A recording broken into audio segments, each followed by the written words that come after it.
এই বন্যা, তুই থামবি? মেঘ, তুই একদম ঠিকঠাক রাস্তায় যাচ্ছিস। বন্যার কথায় কান দিস না। ও যদি তোকে পছন্দ করে তাহলে উনি প্রকাশ করবে, আর পছন্দ না করলে ডিরেক্টলি চ্যাপ্টার ক্লোজ। এভাবে ঝুলে থাকার কোনো মানেই হয় না, বুঝলি?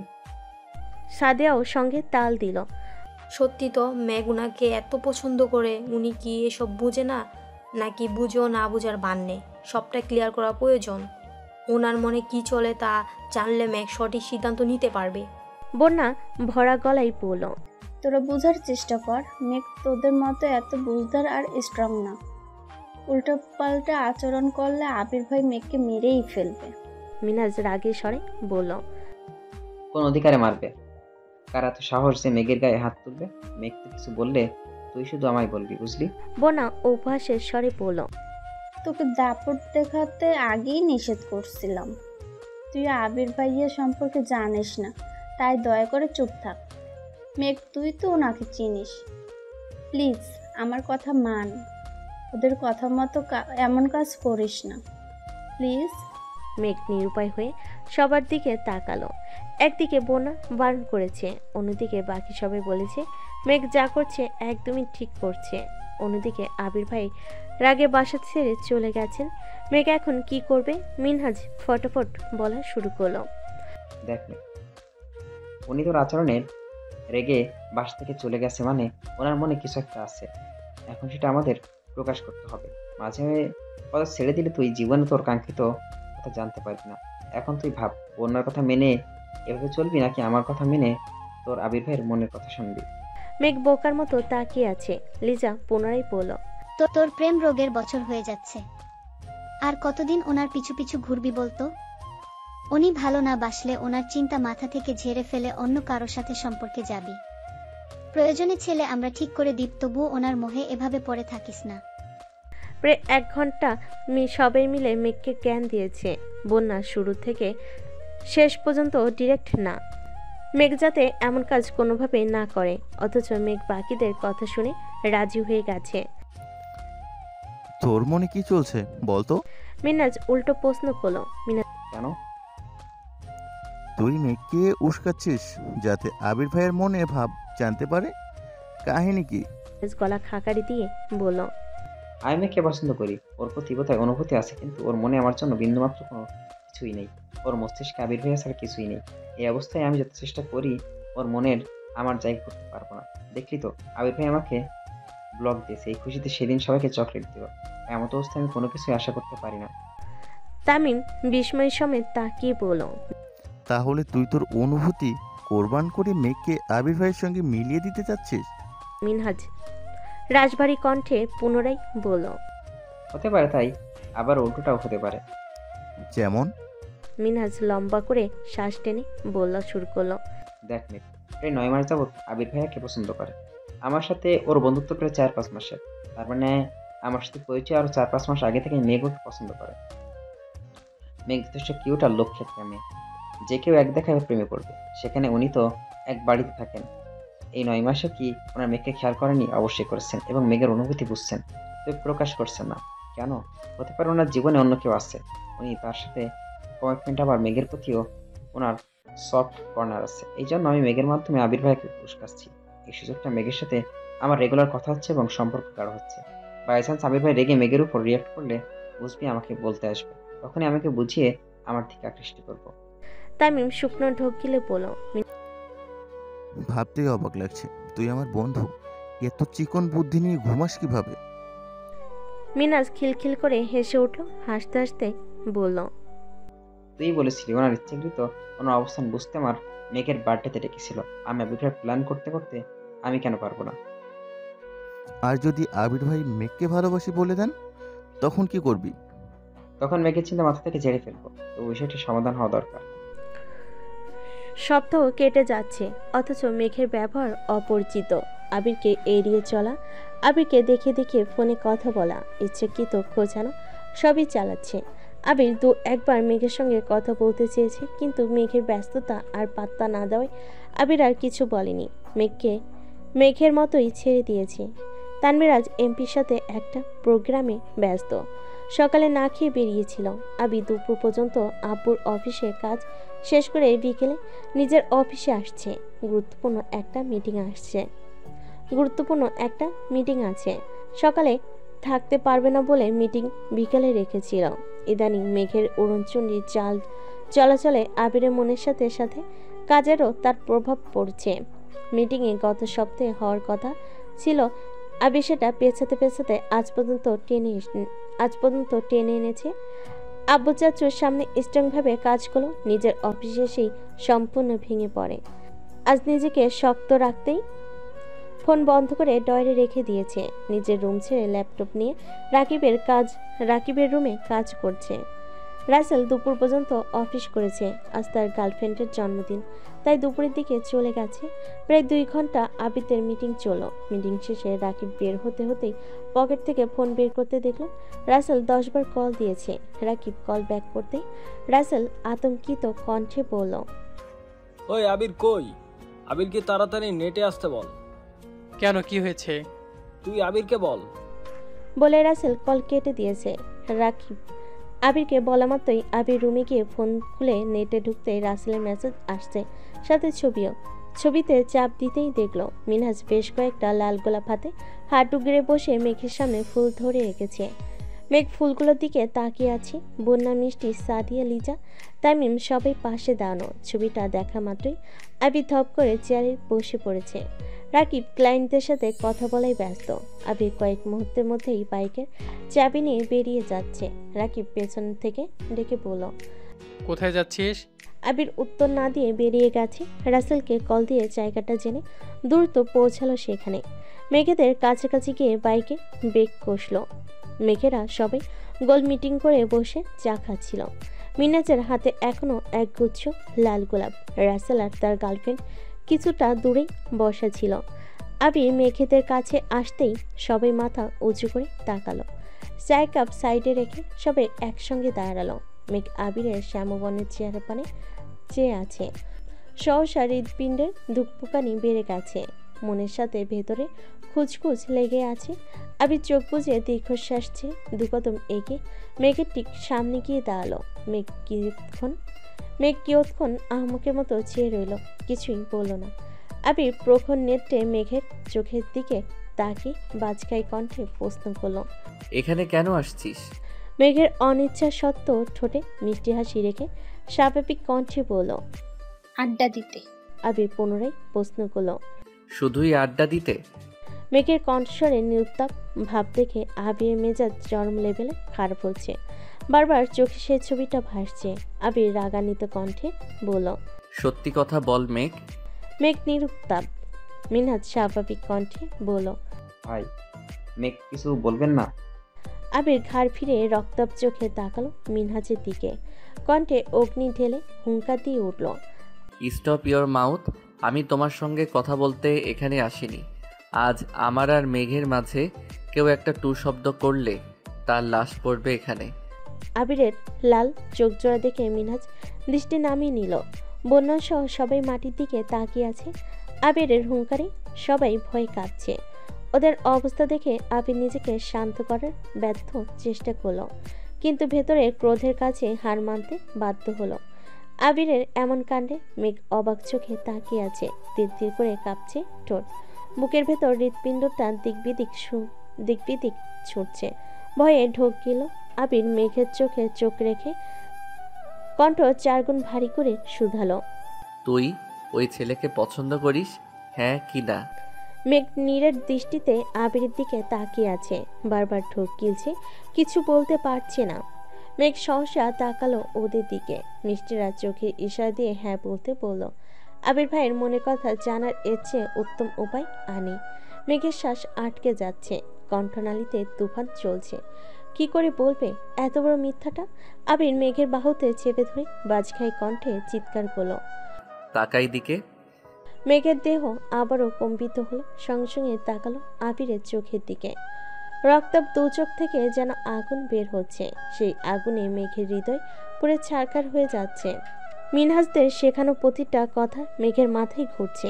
আবির ভাইয়ের মনের কথা জানতে হলে সত্যিটা বলতে হবে। মেঘ ঢোক গিলে ফোঁস করে শ্বাস ছেড়ে গম্ভীর কণ্ঠে বলল, হ্যাঁ আবির সহসা মেঘের বাহু ছেড়ে দিয়েছে। কয়েক মুহূর্ত মেঘের চোখের দিকে তাকিয়ে রইল, কপাল ঘামছে। আবির হাত দিয়ে কপালে ঘাম মুছে ঘুরে গিয়ে বাইক বসে বাইক স্টার্ট দিল।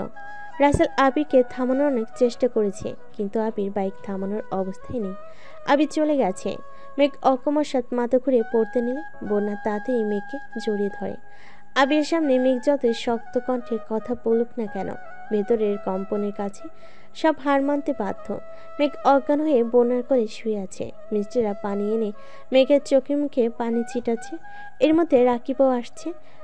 আবির কল না ধরে রাকিব রাসেলকে কল দিয়েছিল। রাসেল সবটা বলতেই রাকিব সঙ্গে সঙ্গে অফিস ছুটি দিয়ে রওনা দিয়েছে।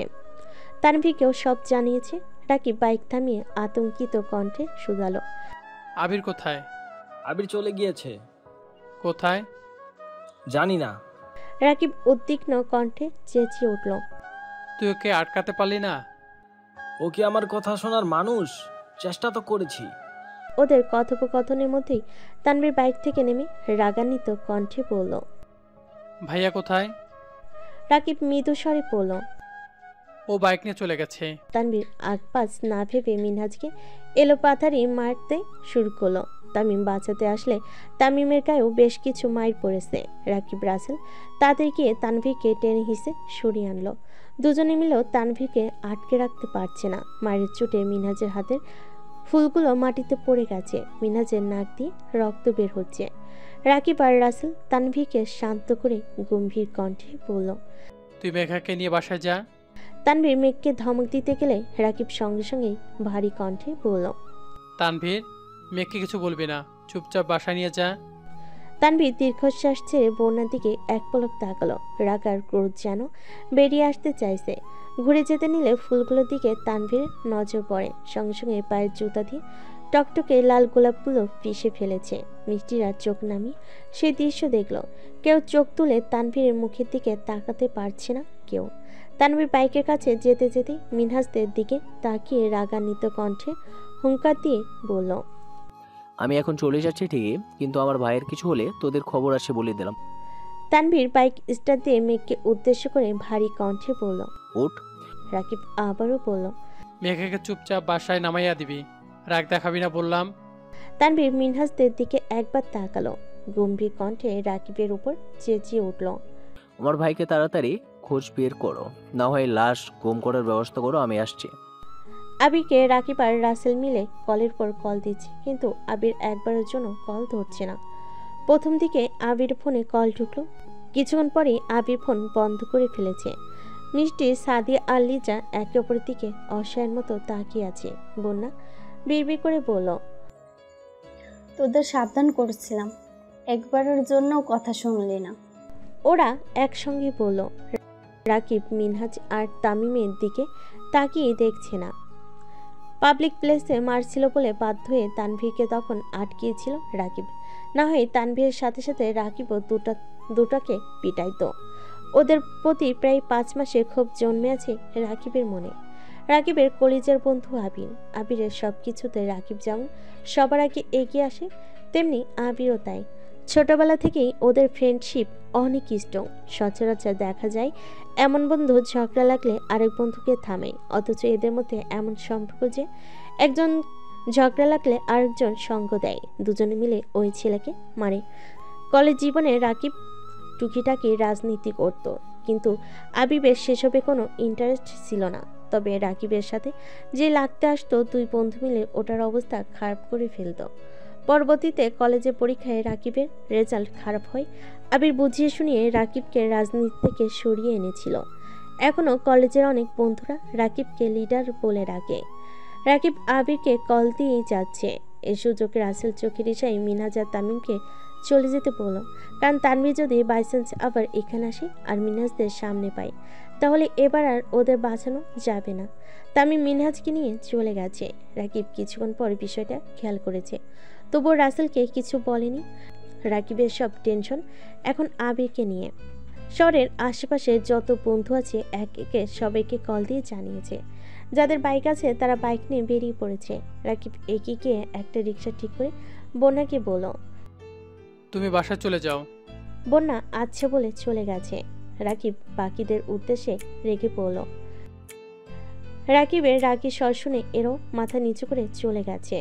পরিস্থিতি অস্বাভাবিক দেখে রাসেলের গার্লফ্রেন্ড চলে গেছে। রাকিব রাসেলকে নিয়ে বাইক স্টার্ট দিল। তানভীর মেঘকে বাসের সামনে নামিয়ে দিয়ে চলে গেছে। একটা কথাও বলেনি। রাকিবরাও প্রায় 1 ঘন্টা যাবৎ আনাচে কানাচে ঘুরছে, অথচ আবির একেবারে নির্দোষ হয়ে গেছে। কেউ আবিরের কোনো খোঁজ পাচ্ছে না। বন্যা বাসে গিয়ে মেঘকে কল দিল।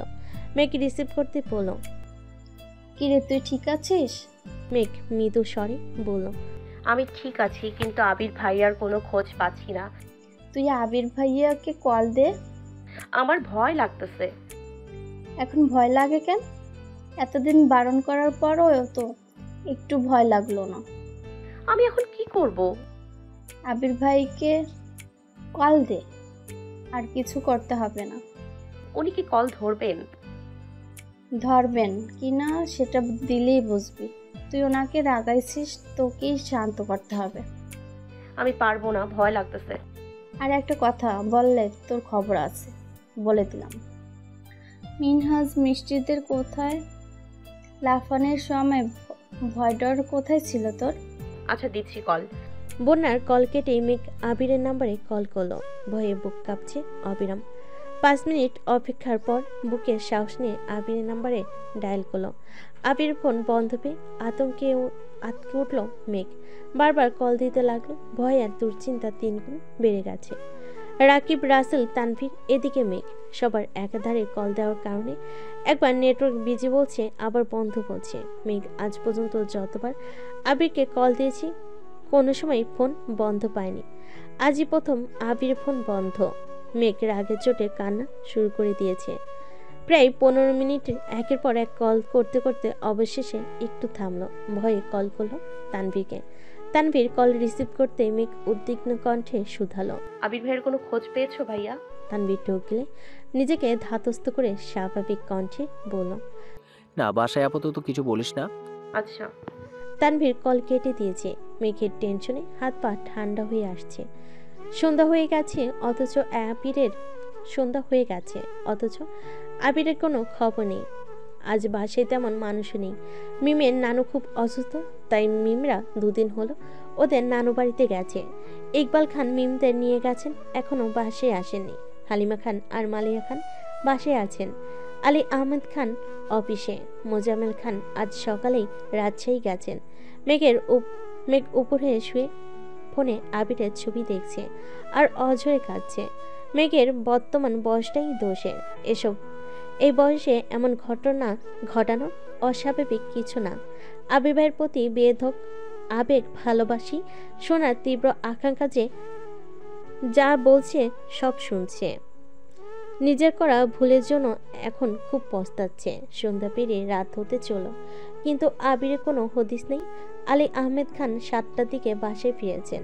আলী আহমেদ খান নিজেও আবিরকে 2-3 বার কল দিয়েছেন। আবিরের ফোন বন্ধ পেয়ে বাসে এসে মালিহা খানকে শুধালেন, আবির কি বাসায় আসছে? এখনো আসেনি। ওর ফোন বন্ধ কেন? তোমার সাথে কথা হয়েছে? না, হয়তো ফোনের চার্জ শেষ। তুমি দুশ্চিন্তা করো না। আলী আহমেদ খান অল্প নাস্তা করে শুয়ে পড়েছেন। একটু পরে মেঘের ফোনে আননোন নাম্বার থেকে কল আসলো। প্রথমবার রিসিভ হলো না, দ্বিতীয়বার রিসিভ করতে ওপাশ থেকে রাকিব আতঙ্কিত কণ্ঠে প্রশ্ন করলো, আবির কোথায় তুই? মেঘ স্বাভাবিক কণ্ঠে বলল, আমি মেঘ। আমি তোমার আবির ভাইয়া। জি ভাইয়া, চিনতে পারছি। রাকিব কিছুটা স্বস্তি নিঃশ্বাস ছেড়ে জিজ্ঞেস করলো, আবির কি বাসায় গেছে? মেঘ আকুল স্বরে বলল, এখনো আসেনি। উনি কোথায় আছে ভাইয়া? রাকিব টপ বলল, আবির বাসায় যায়নি। তাহলে নাম্বার? এটা আমার নাম্বার। ভাইয়া সিমটা আমায় দিয়েছিল। রাকিব শান্ত স্বরে বলল, ও, আমি জানতাম না, সরি। আসলে এই সিমটা আগের আবির ইউজ করতো। দেশে বাইরে যাওয়ার আগ পর্যন্ত এটাই ওর নাম্বার ছিল। পরে সিম নিয়েছে, পরে নতুন সিম নিয়েছে। এত বছর যাবৎ নতুন সিমগুলোতে যোগাযোগ করে আসছি। আজ ওর ফোন বন্ধ পেয়ে অনেক খুঁজে এই নাম্বারটা পেয়েছি। এই সিম তাহলে তোমায় দিয়েছে? মেঘের মাথায় এবার আকাশ ভেঙে পড়েছে। প্রায় 2-3 বছর যাবৎ মেঘ এই সিম ইউজ করছে। ভেবেছে তানভীরের সিম, তাই তেমন মাথায় ঘামায়নি। অথচ এই সিম আবির ভাইয়ের। এক মুহূর্তে মেঘের চোখ অন্ধকার হয়ে আসছে, নিজের কানকে বিশ্বাস করতে পারছে না। সামান্য ভালোবাসার কথা শোনার জন্য মেঘ এতটা উতলা হয়েছিল, অথচ মেঘের সব কিছু জুড়েই আবিরের স্মৃতি জড়িয়ে আছে। আবির ভাই তাকে সব দিক থেকে আষ্টে পিষ্টে জড়িয়ে রেখেছে। মেঘ করুণ স্বরে বলল, ওনার খোঁজ পেলে আমায় জানাবেন প্লিজ। অবশ্যই রাখছি। রাকিব কল কেটে দিতে মেঘ ফোন বিছানায় ছুঁড়ে ফেলে দিয়েছে। নিজের উপর এত রাগ হচ্ছে যে কি করবে কিছুই বুঝতে পারছে না। ফ্লোরে বসে দুহাত নিজের চুলে মুষ্টিবদ্ধ করে ধরে অপরিচ্ছিন্নভাবে কেঁদে চলেছে। রাত প্রায় 9টার পর তানভীর হঠাৎ হালিমা খানকে কল দিল। তানভীরের কথা শুনে হালিমা খান আর্তনাদ করে উঠলেন। তানভীর কল কাটতে হালিমা খান ছুটে গেলেন মালিহা খানের কাছে।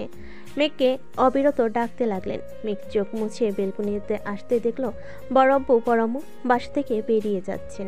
হালিমা খান উদ্বিগ্ন কণ্ঠে বলেন, মেঘ তাড়াতাড়ি আয়, আমাদের বের হতে হবে তো। কোথায়? তুই আয় আগে। মেঘ চিন্তিত কণ্ঠে জিজ্ঞেস করলো, রেডি হতে হবে না? না, যেভাবে আছিস সেভাবেই চল। মেঘ দ্রুত নেমে আসলো। হালিমা খান বাসার তালা দিয়ে গাড়িতে বসলেন। মালিয়া খান শীতল কণ্ঠে শুধালো, কে অসুস্থ বললে না তো? মেঘের বুকটা স্যাঁত করে উঠল। বুকের ভেতরটা কেমন যেন মোচড় দিচ্ছে। ফোনটাও পাশে ফেলে আসছে। আবির ভাইয়ের খোঁজ পায়নি এখনো। মেঘের গলা শুকিয়ে কাঠ হয়ে আছে, কথা বের হচ্ছে না গলা দিয়ে। হালিমা খান স্বাভাবিক কণ্ঠে বলেন, হাসপাতালে গিয়ে দেখি। মালিয়া খান আর্তনাদ করে উঠলেন, আমাদের কারো কিছু হয়েছে? হালিমা খান তানভীরকে কল দিয়ে হাসপাতালের ডিটেলস নিয়েছে।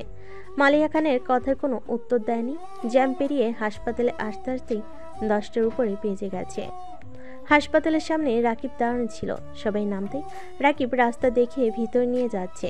মেঘ হাঁটছে ঠিকই, তবে হাঁটার কোনো গতি নেই। অক্লিষ্ট আঁখিতে মেঘ রাকিব ভাইয়াকে দেখছে। রাকিবের শার্টে ছোপ ছোপ রক্তের দাগ লেগে আছে, দেখে বোঝা যাচ্ছে শার্টটা ভেজা। মেঘের পা চলছে না, ভয়ে হাত পা কাঁপছে, মাথা ঘুরছে, চোখে ঝাপসা দেখছে। কোনো রকমে ওদের পেছন পেছন একটা রুমে দরজা পর্যন্ত এসেই থমকে দাঁড়ালো।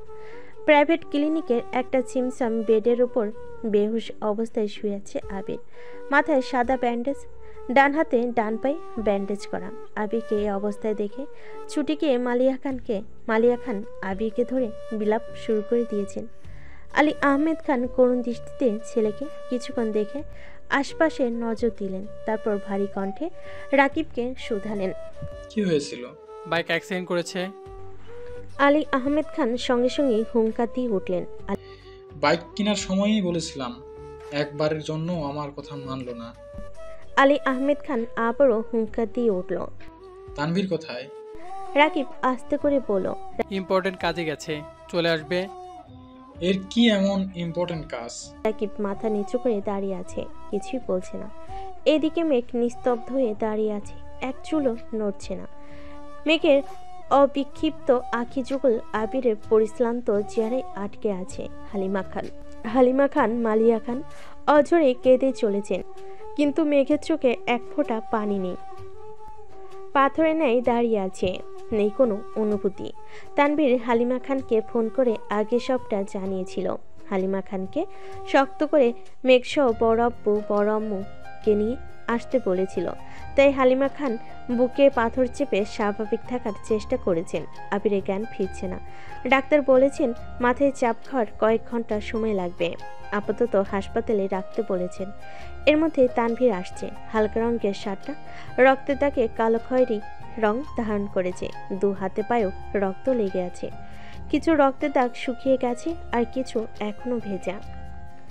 অ্যাক্সিডেন্টের খবর শুনে তানভীর সবার আগে আবিরের কাছে পৌঁছেছিল। রাস্তায় স্পিড ব্রেকারের কাছে আবিরের রক্তাক্ত দেহ নিথর হয়ে পড়েছিল। টকটকে লাল রক্তে অর্ধেক রাস্তা ভরে গিয়েছিল। তানভীর আবিরকে একাই অ্যাম্বুলেন্সে উঠে হাসপাতাল পর্যন্ত নিয়ে আসছে। হাসপাতালে রাকিব আর রাসেল আগে থেকেই উপস্থিত ছিল। রাকিব আর তানভীর মিলে আবিরকে ইমার্জেন্সি ওয়ার্ডে নিয়ে গিয়েছিল। আবিরের চিকিৎসা শুরু করা মাত্রই তানভীর ওই অবস্থাতেই হাসপাতাল থেকে বেরিয়ে গেছে। আবিরকে রুমে দেওয়ার পরপরই রাকিব রাসেলকে বাসায় পাঠিয়েছে। রাকিবের টি শার্ট আর অন্যান্য কিছু জিনিস নিয়ে আসছে। তানভীর রুমে ঢুকতেই আলী আহমেদ খান হুঙ্কার দিয়ে উঠলেন। কোথায় ছিলে?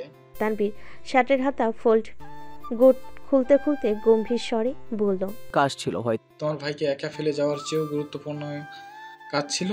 তানভীর রাগী স্বরে বলল।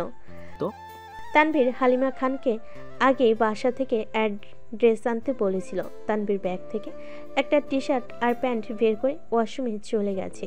আলী আহমেদ খান পাশের একটা চেয়ারে দু হাতে মাথা চেপে বসে আছেন। একমাত্র ছেলে অ্যাক্সিডেন্ট করে হাসপাতালে অজ্ঞান অবস্থায় পড়ে থাকলে কোনো বাবা মাই ঠিক থাকতে পারে না। এর মধ্যে মোজাম্মেল খান কল দিয়েছেন। আলী আহমেদ খান ফোন রিসিভ করতেই মোজাম্মেল খান স্বাভাবিক কণ্ঠে বলেন, রাত 12টা বাজতে চলো, আবিরা এখনও জ্ঞান ফেরেনি। তানভীর আর রাকিব হাসপাতালে কেবিনে বসে আছে। মেঘ আবিরের পায়ের কাছে বসে আছে। হালিমা খান, মালিয়া খান দুজনেই আবিরের পাশে বসে আছেন।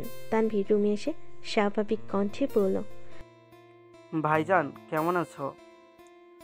আলহামদুলিল্লাহ, তুই কেমন আছিস? আলহামদুলিল্লাহ। বাসার সবাই কেমন আছে?